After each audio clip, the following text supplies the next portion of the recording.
This podcast contains an English accent that most of our Irish listeners will find offensive. Also, there may be some colourful language that you're going to find less offensive. Now, over to Ryan and Leon. Enjoy the podcast.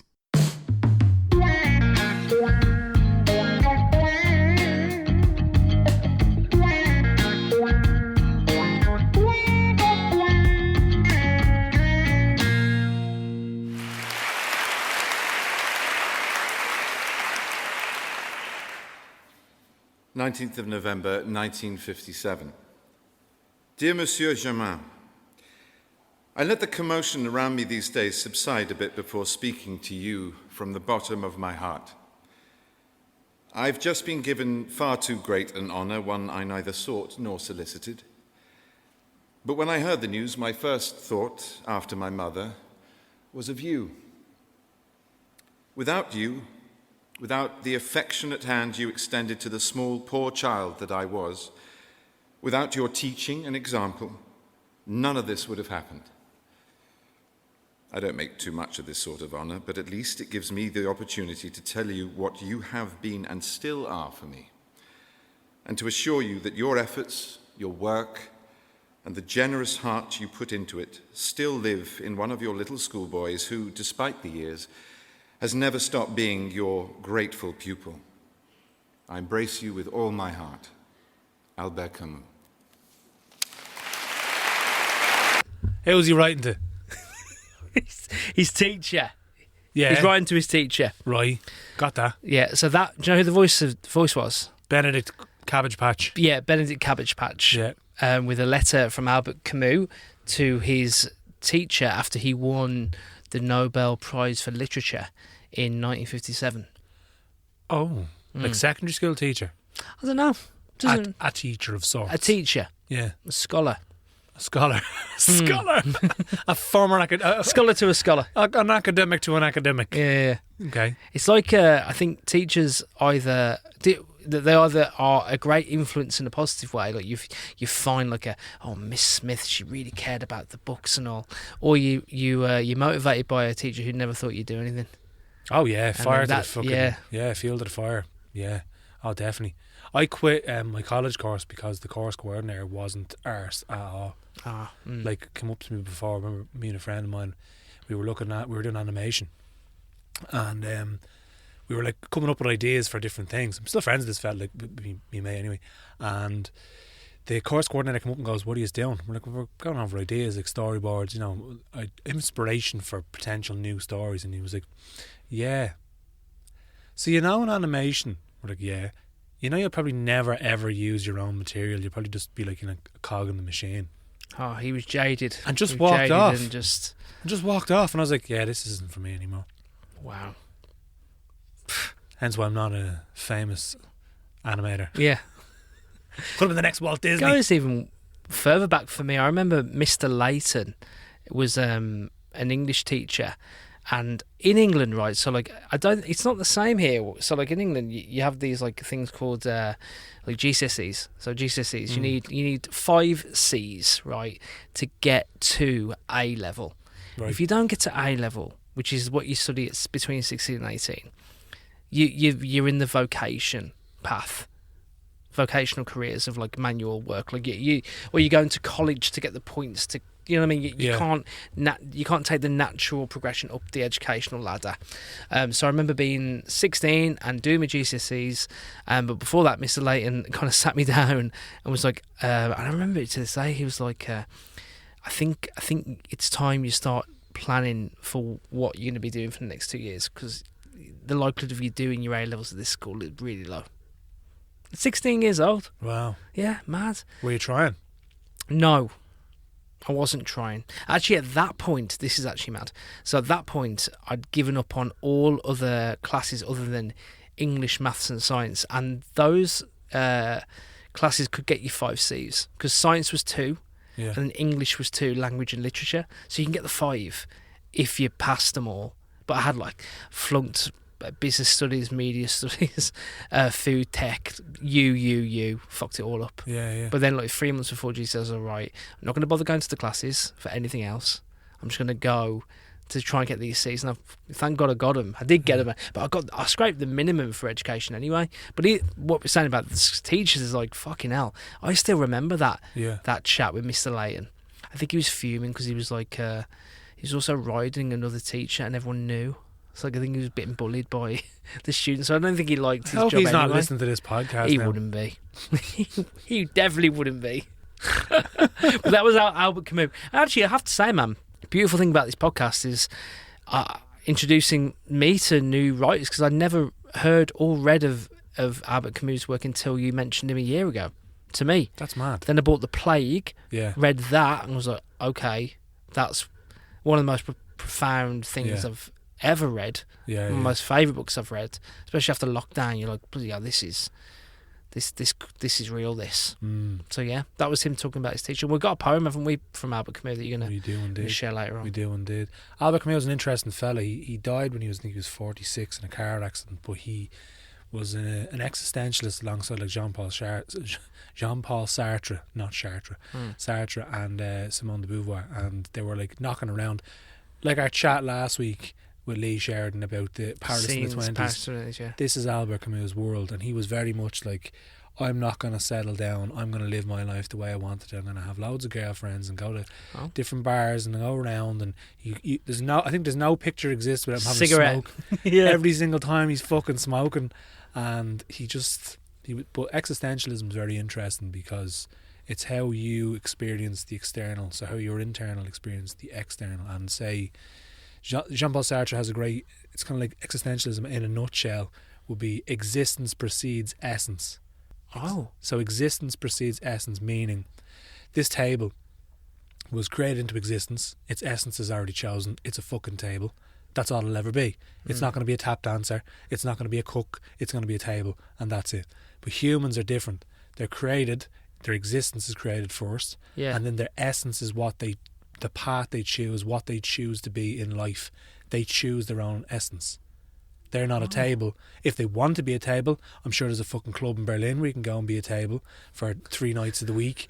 But you choose to be a table. You were not born into the world as a table. You know what I mean? So you can choose to be anything. You are a blank slate. You can choose to be anything you want, because therefore you choose your own essence. Even if it's like a hanging upside down lycra clad bat. If you want to run around Stephen's Green with a fucking blow up sword, it doesn't matter. You choose that. No one's going to force you to do that. Well, maybe because we're talking about him, let's share the poem that you found. Oh yeah. Let me find it. And this is from you sent it to me. This is from his notes. His notebooks. His notebooks. Are they published then? I believe they are. Yeah. Well, I found it online. So it's kind of like I'm not sure if he wrote it intentionally as a poem, but it reads like a poem. I've actually got one of them little Penguin Classic books, and they're they printed his lectures, two lectures that he has. Wow. It was it's about the bravery of creativity. What I've got, like the boldness behind creativity and how it's important to always stretch. Very cool. Yeah. Very cool. This is from Albert Camus' notebooks that he was writing between 1951 and 1959, and it's untitled. Find meaning.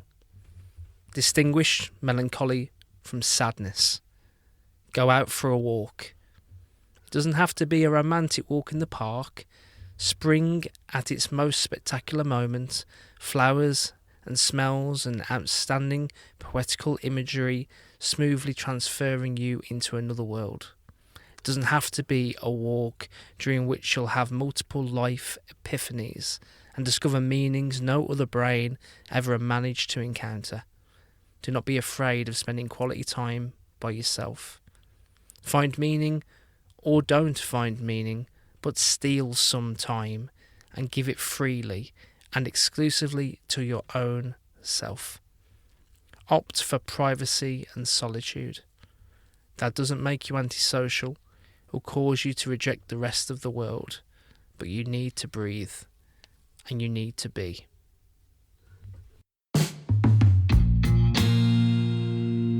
That was a short passage by Albert Camus from his notebooks, read out by Mr.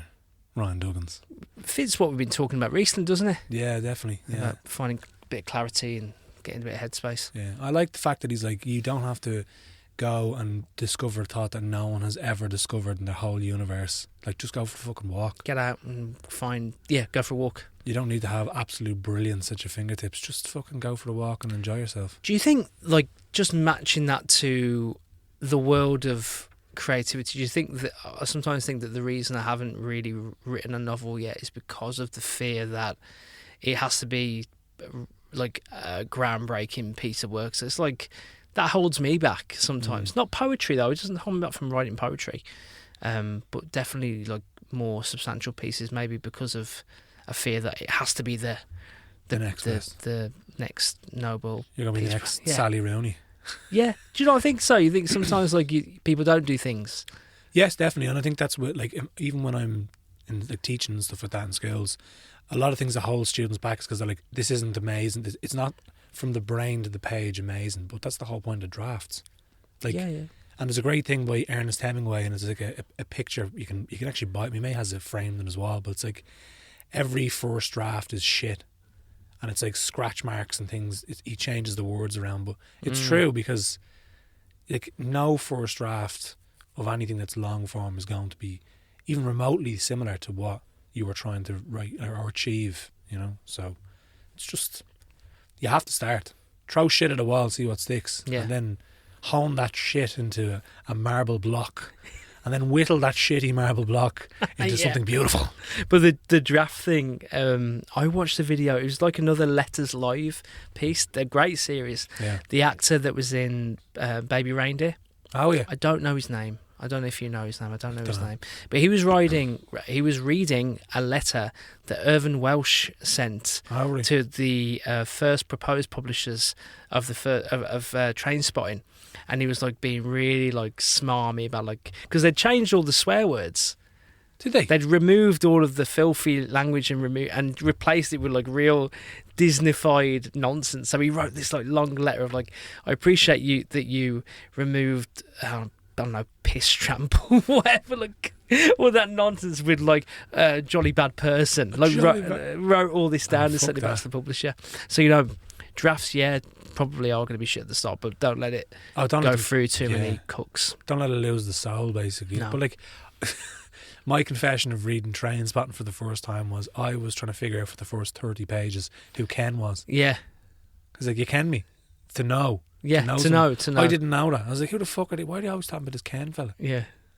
Not an easy read, actually, is it, Trainspotting? I think once you get into it, another one as well. You've got to get used to it. I mean, you've got to really live it. Clockwork Orange is like that by Anthony Burgess, because it's all done, and he actually created his own like slang. Language, slang. Nasdaq or something. It's like like half Russianized kind of stuff. And he used it, but like reading that, and it's like Yarbles, mate, and he's talking about such and such, and you're like, by the end of it, you can actually understand it, which is weird. Yeah. But at the start, you're like, this is just garbage. Like, what is this?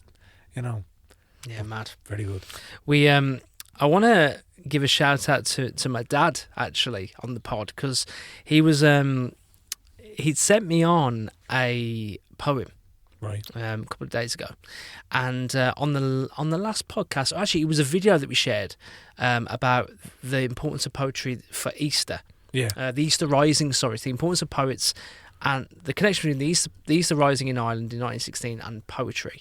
And in the video by Paul Rouse, who was talking about the Rest is History on the Rest is History podcast, he mentioned that the leaders of the Rising were also literary figures and poets, and one of those leaders is Padraig Pearse, like one of the main leaders, and he wrote poetry. Now, I'd never read any. I don't know if you've ever read.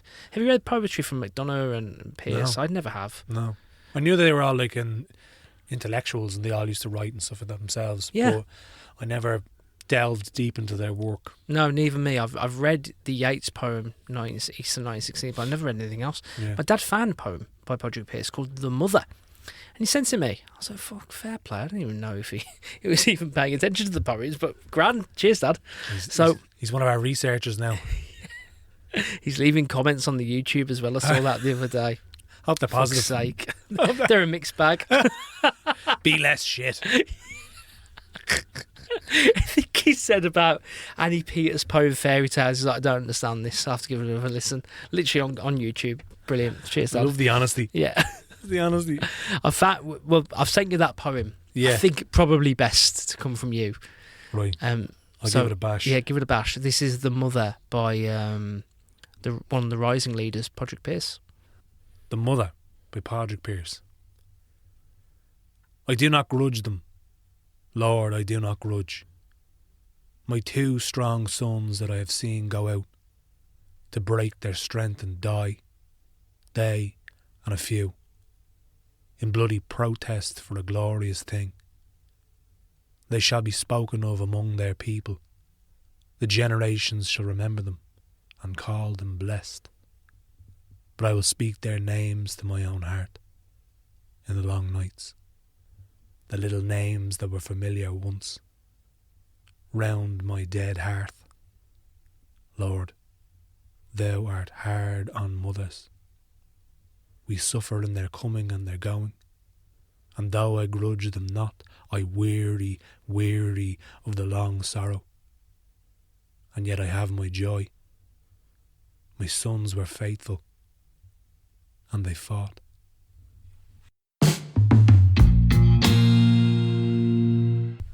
That was The Mother by Padraig Pearse. Thing about the country was, after 1916, obviously all the leaders got executed, and a lot of the people underneath them got executed, and the people that were left were the likes of Eamon de Valera, who got off because he was an American. He was born an American. They didn't want to upset the Americans, but de Valera was a strict Catholic, and when the Irish, when Ireland received its independence and it signed its new legislation, basically, he was so religious, it didn't come into law until the Catholic Church signed off on it. So basically, you had these kind of forward-thinking intellectuals that wanted like women's rights, and they wanted like people to be forward-thinking. They want Ireland to be a progressive kind of city or for a progressive country. They all get murdered, and then this fucking Egypt rises up above it, and obviously the Civil War happens. He threw Michael Collins under the bus, and they got executed, and in Cork.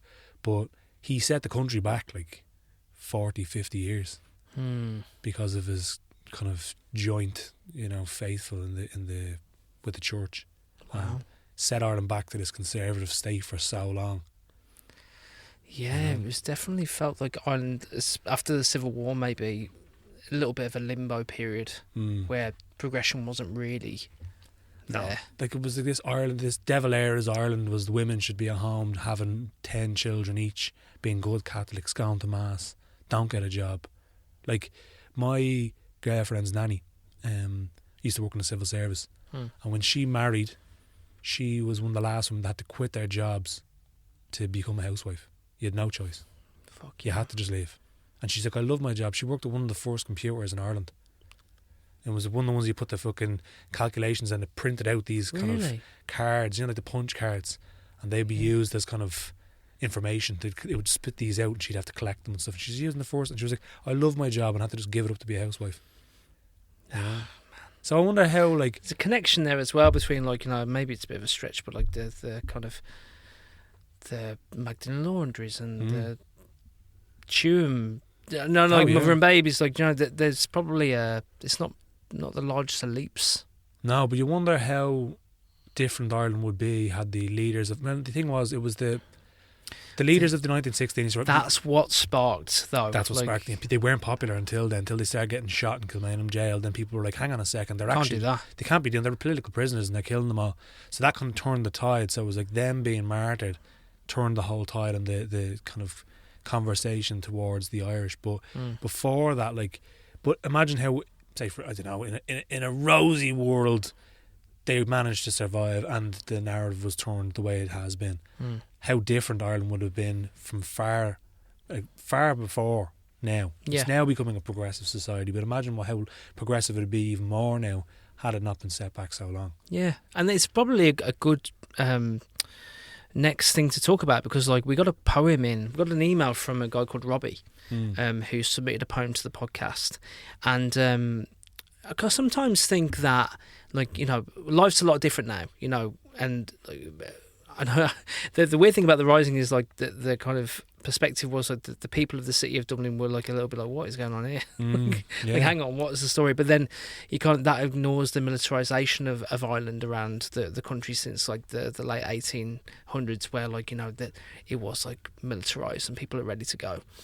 I just wonder, are people ready to go now? But people do still march and they do protest, and Irelanders made big decisions in the last 10 years of changing legislature and like, you know, making like votes on, you know, whether it's a marriage referendum or, interestingly enough, the abortion referendum. Repeal the 18.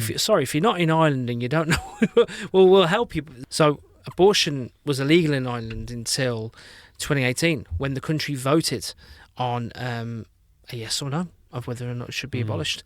And I remember being in Kilkenny, I know you talk a bit about Kilkenny, I was in Kilkenny, and there was like, on the high street, there was like opposite sides of the street, the opposing views. And I don't know if you remember some of the imagery that was used for like the No campaign. Yeah.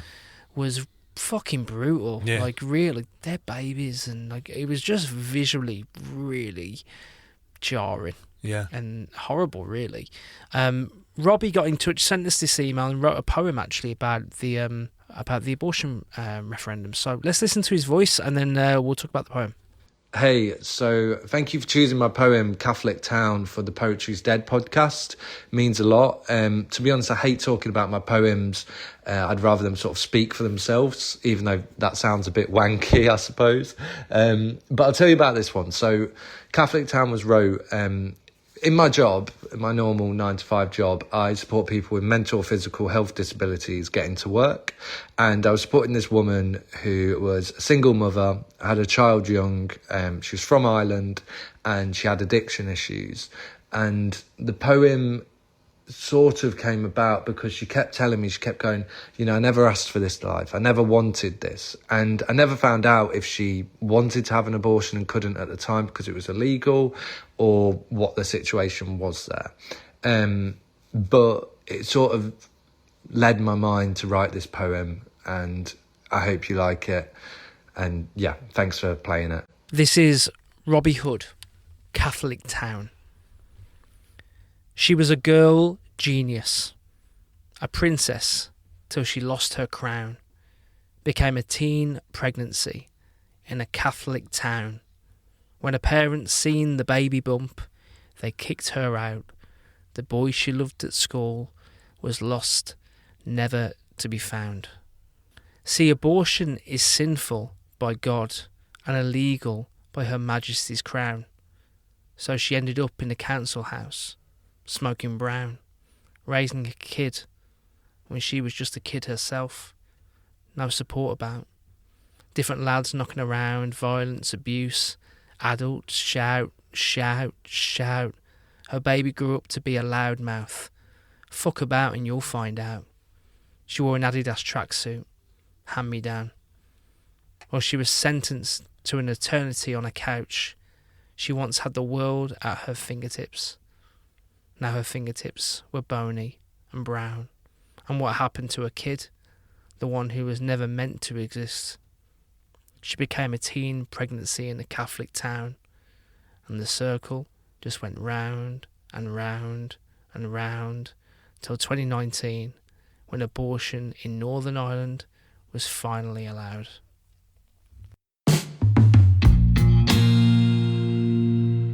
That was Catholic Town by Robbie Hood.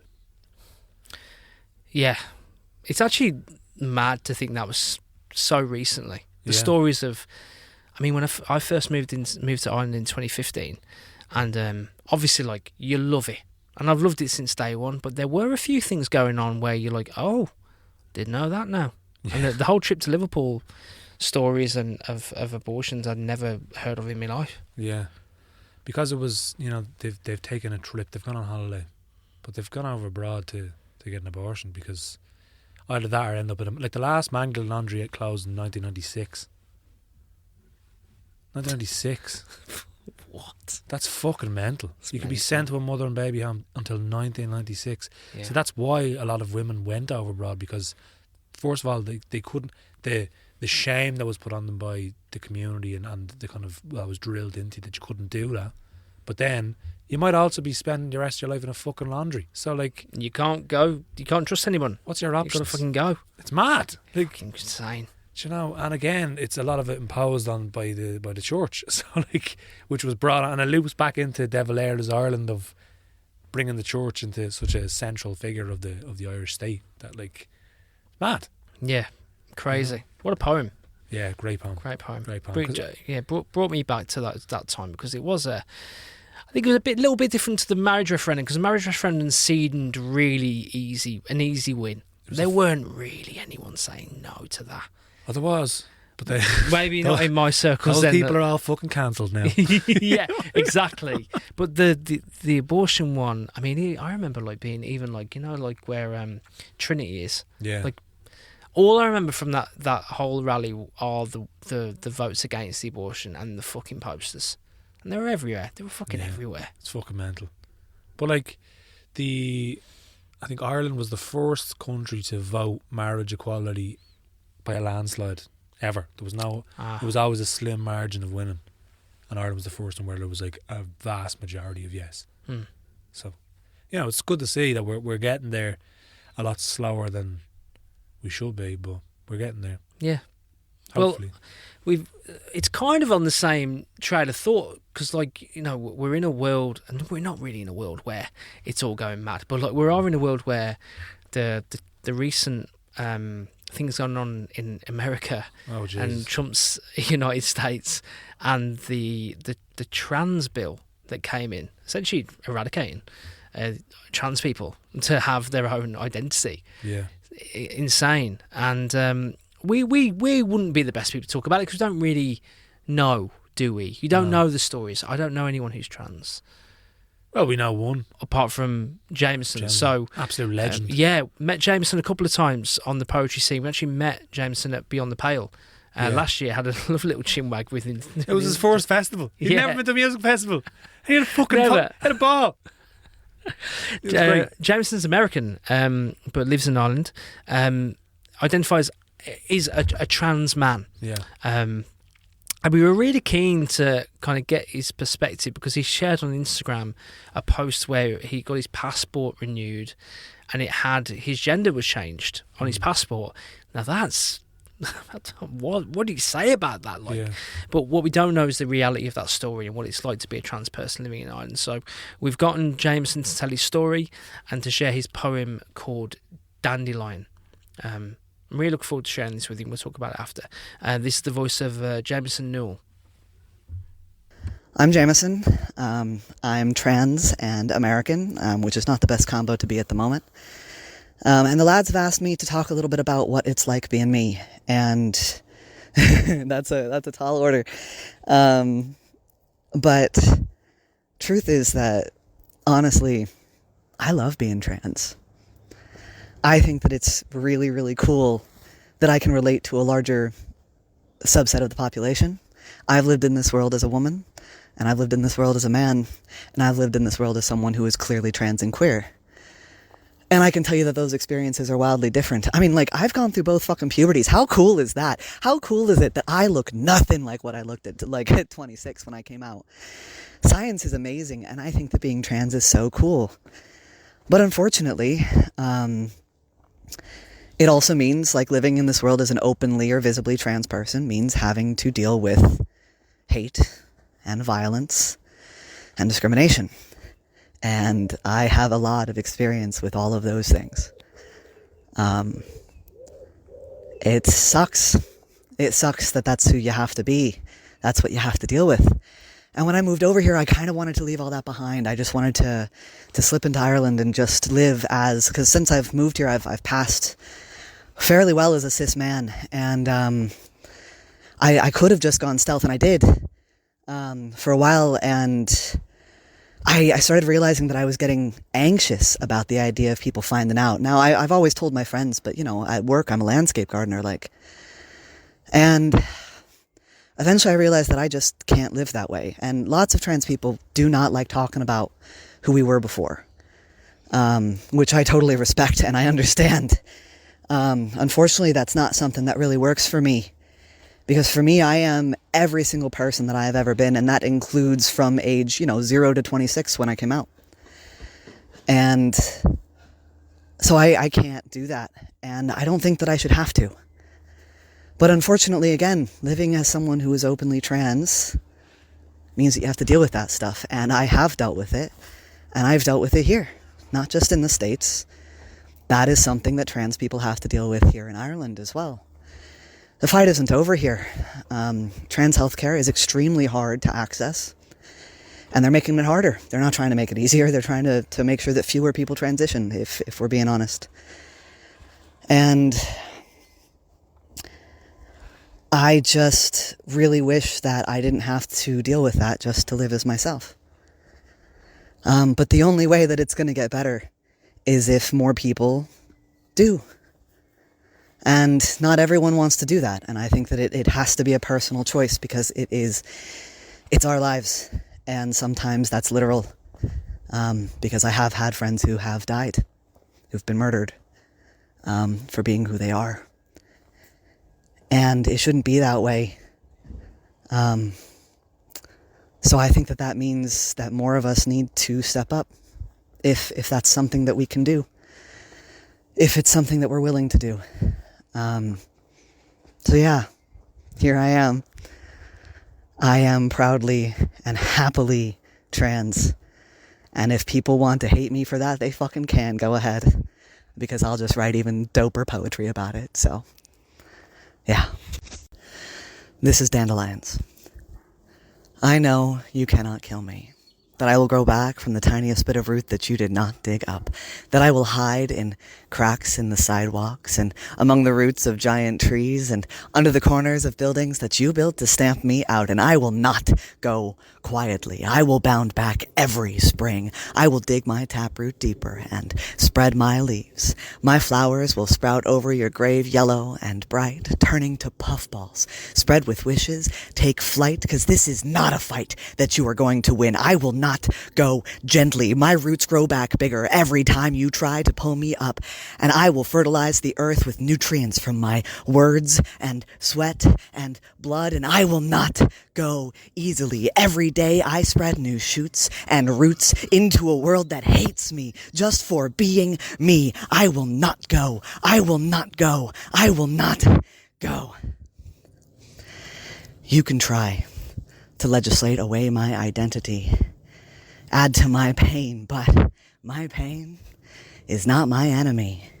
It's like new growth in the spring. It reminds me that I am alive, and I am alive. I am growing and spreading my roots and my leaves and my seeds across eternity. My flowers always come back in spring, and one day, when I am gone, 'cause we all go eventually, I will go knowing that there are pieces of me sprouting in cracks in the sidewalks and breaking down walls that were built to keep us apart. I will die knowing that I mattered more and for longer than your silly laws and concrete slabs. The sparks of love and joy I have so carefully cultivated, and my pain.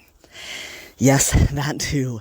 My pain and my anger are pulling apart your dead creations, your desperate grasping of anything and everything you thought was yours just to always want more. I will be part of this world forever, because I am of the earth and of the flowers, and you are nothing.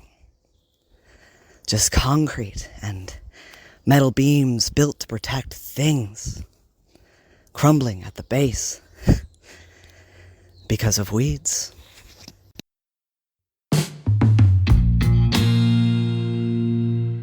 That was Dandelions by Jameson Newell.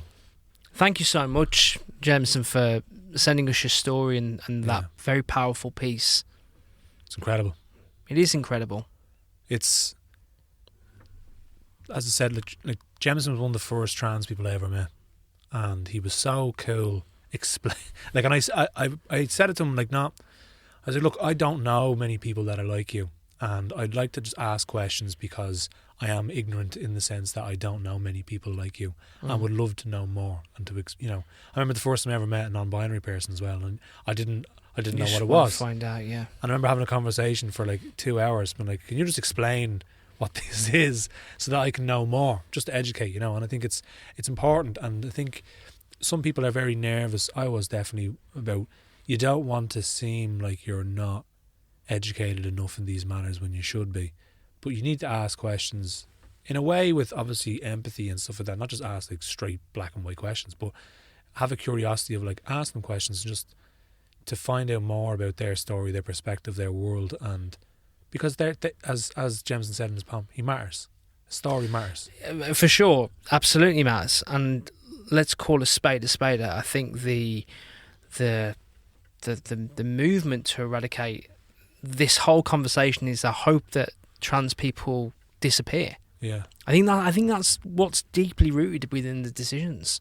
A little bit like what was happening with homosexual people in the 80s, like just really harsh conservative political movements hope that these people just fuck off.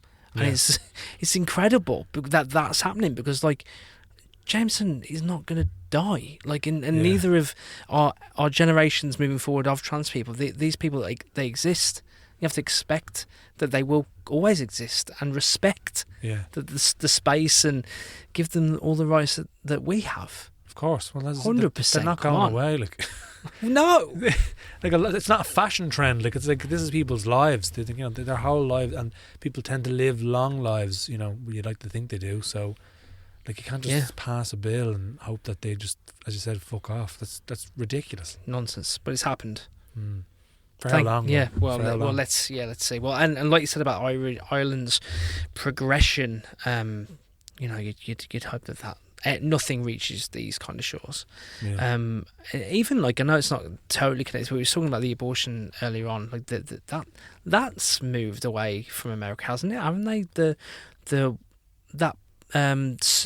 was something happening last year with America getting rid of abortion from certain states. It was like North Carolina. Yeah, Wade versus. Yeah, they were trying to bring it, basically make it illegal again, but it was I think only some states voted it in. No, voted. I think they can, but I think the federal government can still override that. There's like federal law and then state law. I think the state law was trying to eradicate it, while federal law was like, Roe versus Wade is the fucking thing I'm trying to think of. yeah, and I think wasn't something to do with like they wanted to prosecute someone that had gotten an abortion like years ago or something like that, which is mental. Like, Listen, fuck's sake. Yeah, but look, hopefully storms pass and things get better. But you need voices. You definitely, need voices. And again, Jameson, thank you so much for sharing that. No with better us. man for shining a light on something that's so important. Yeah, agreed. Absolutely, 100%. I want to share this with you. I was thinking of this poem. This is from an English poet called Faye Elizabeth Marshall. Faye just released her debut collection, Throwing Sugar on the Fire, that's published by Yaffle Press this May. So it's out. When this episode goes out next week. Yaffle Press. Yaffle. What a great word. Yaffle. Yeah, I've never heard it before. it's like waffling. Yaffling. I was yaffling. I was Yaffling away. yaffling away. Yaffling away. Closer each day. Yaffle away. And I like this piece because I remember being in Wolverhampton. I think it was like a couple of years ago, and I needed. I was just back visiting my parents, but Wolves were playing. I needed a coat, so I just grabbed one of my dad's coats from the wardrobe, and in the pocket was a ticket to another Wolves game from like 2003. Wow! And I remember going, and I remember my dad taking me, and it's like this is about finding something in a pocket, and I think, like, you know, old things in pockets stir. A bit like train journeys, they stir things. I think when you kind of randomly pick out items, like gets your brain going. This podcast will go on the 28th, just to let you know. Oh, grand. Okay, so my ma's birthday. Well, 28th. Happy birthday to your mother. Happy birthday, Nave. Yeah, mad joking. I didn't lick it off the stones. Sorry, continue. We have this poem is called St. Patrick's Day Parade, Birmingham, 2019, by Faye Marshall. He puts his pint into his pocket, shielding the black stuff from the rain. It slips beside a handkerchief and a dried piece of yellow gorse. An old ferry ticket with frayed edges. Keys to someone else's home. A feather he found on New Street. The grass outside his childhood window. Broken stitches from a home so far away. He remembers the last time he held his mother's face. Her warmth beside his woolen cuff. At a wedding, not his own. 5 decades of swallowed feelings. 1/2 of 2 hands. The inventory of an overcoat. A crumpled receipt telling him to count his change carefully. No returns, no corrections. Mistakes cannot be rectified.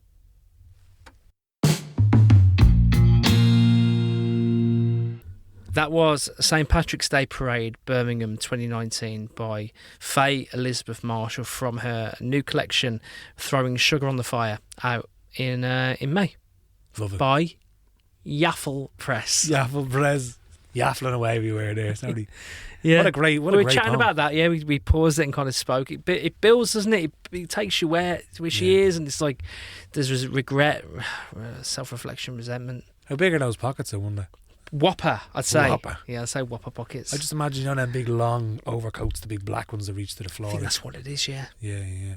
And it is mad when the things you find in coats that you'd forget that you had, you know, like tickets and stuff like that. I think that's the shame with, obviously e-tickets better for the environment, and you don't have to like bring tickets with you and lose them. But you never have mementos. It's a good point. Do you remember sticking yours on the wall? Yeah, of course. And like Fallout Boy 2003. yeah, it's not gonna be like, you know, this nice collection of emails I have from Ticketmaster, my e-ticket. It's not the same. Like, No, it's not the same. the you know, the That is old- annoying, actually. I remember, Craig David, 2006. Born to Do It tour. Exactly. But like, I remember like having to go to Stephen's Green to the Ticketmaster booth to Yeah. buy your ticket, and they'd give you like a physical ticket. I remember just like you have to queue up outside the venue, like Yeah. before. Like tickets got launched, okay, you queue outside the Civic. Wolverhampton Civic was the main venue. Oh, was it? Yeah, that's what it's called, the Civic Hall. But it's that same, I'd say, yeah, like just go and queue. But you know, so things have gone digital now, and analog obviously is great. But you know who really loves analog? The agony aunt. The agony aunt. She's old She school. doesn't have an app. She doesn't have an app now. She's a scroll or a typewriter, analog. No batteries, no plugs, No, no cables, nothing. just a candle. Imagine she had a podcast, it'd be shite, no one would hear it. Just be her shouting into a can of beans. Shout into the wind. A can of beans with a rope. On a hill, the hill of Tarda, just shouting off it. So we have a pressing problem here, Yeah, Mar Agony. tell us the problem. What do we get? I need to get out of my mind, be brave, and take action. I like the way it's phrased, because out of my mind usually means like out of your bin. Out your fucking mallet. Yeah. Yeah. Get on the sesh. Yeah. But like get out of your head. Sniff It's a bit of interesting, glue. mind and head. Sniffing glue, yeah. Get out of your mind, get out of your head, yeah, your mind. Yeah, but no one's. I would never say get out of my mind. I think it's interesting. It is. The way it's phrased. Well, we couldn't find the agony aunt this week. She's on fucking holidays again, was she? I don't know where she's She's been. always on holidays. We tried to find her, and she's hiding away. We think we found something better. What we did find is a piece by you mentioned typewriters earlier on. Agatha Christie has stepped in, and Agatha. I think they look the same. I imagine They they both do. wear cloaks. And they both write murder mystery novels. Yeah, And poems. and poems. And poems. And we've got a poem here from Agatha Christie, From the original agony aunt the one. of all agony aunts. Yeah, she is the agony aunt. Yeah. Well, it's not ours. Agony Christie. And almost, it's like the Stig in Top Gear. Like it's not Agatha Christie. Could be. We're not We're not speaking to Agatha Christie every week, trying to get a poem out of her. This is a poem from Agatha Christie. Hopefully, this helps our dear listener. I like living. I have sometimes been wildly, despairingly, acutely miserable, racked with sorrow. But through it all, I still know quite certainly that just to be alive is a grand thing.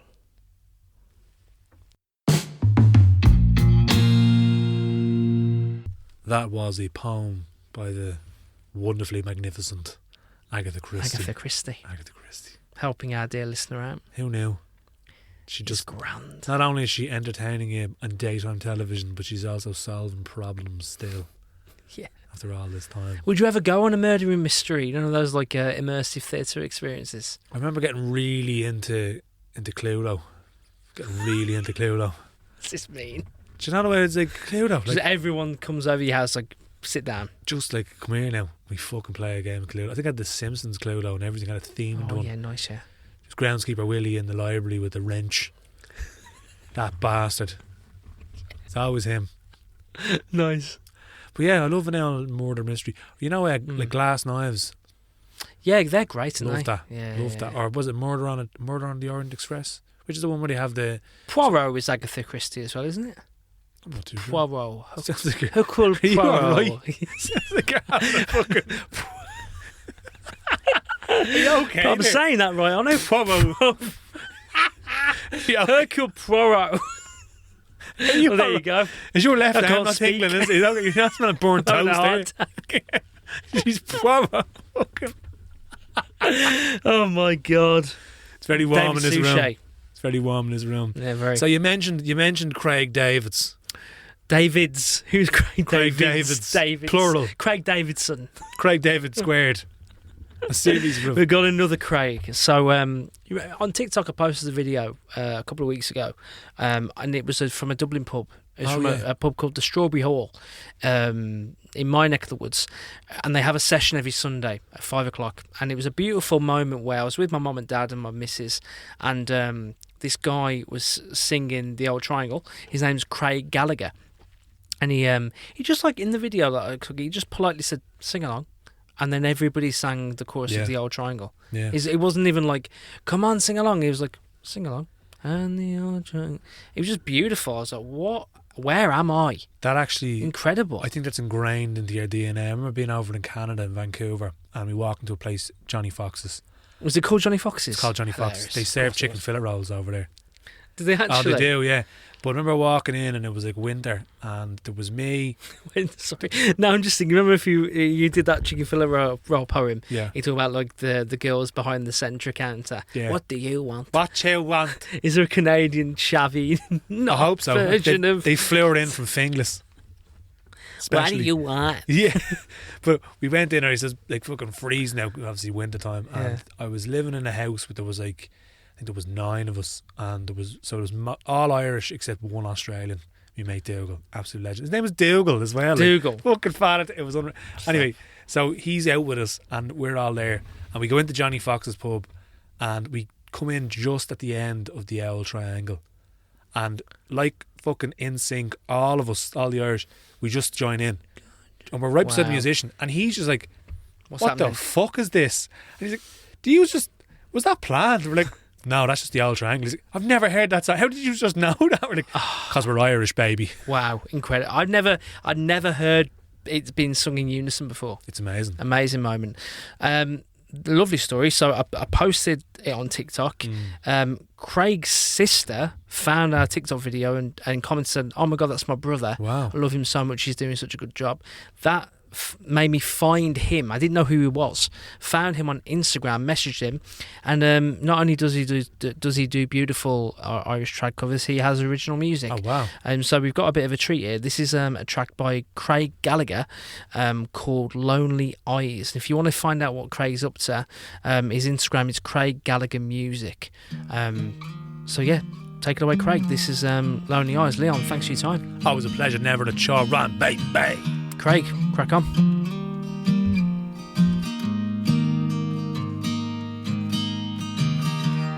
I've been thinking about you lately.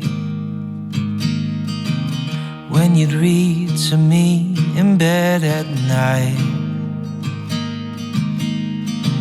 sing "Old Blue Moon" to stop me crying.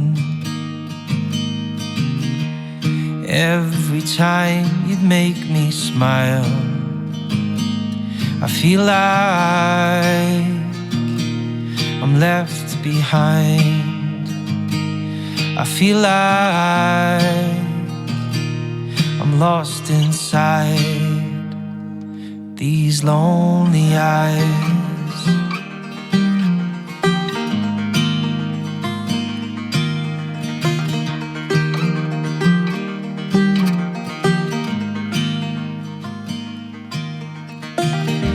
You left your coat upon the doorway, and your keys, but I don't mind. Your memories scattered all around us. For everyone who comes to find, I feel like I'm left behind. I feel like I'm lost inside these lonely eyes.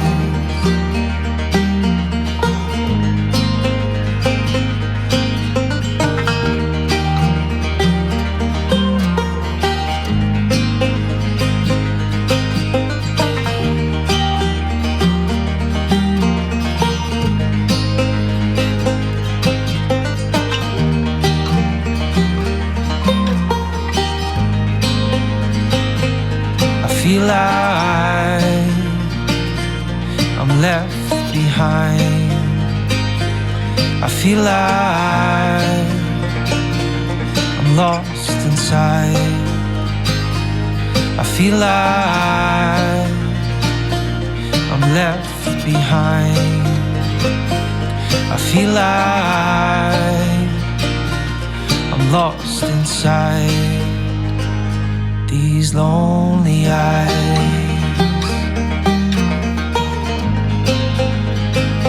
These lonely eyes.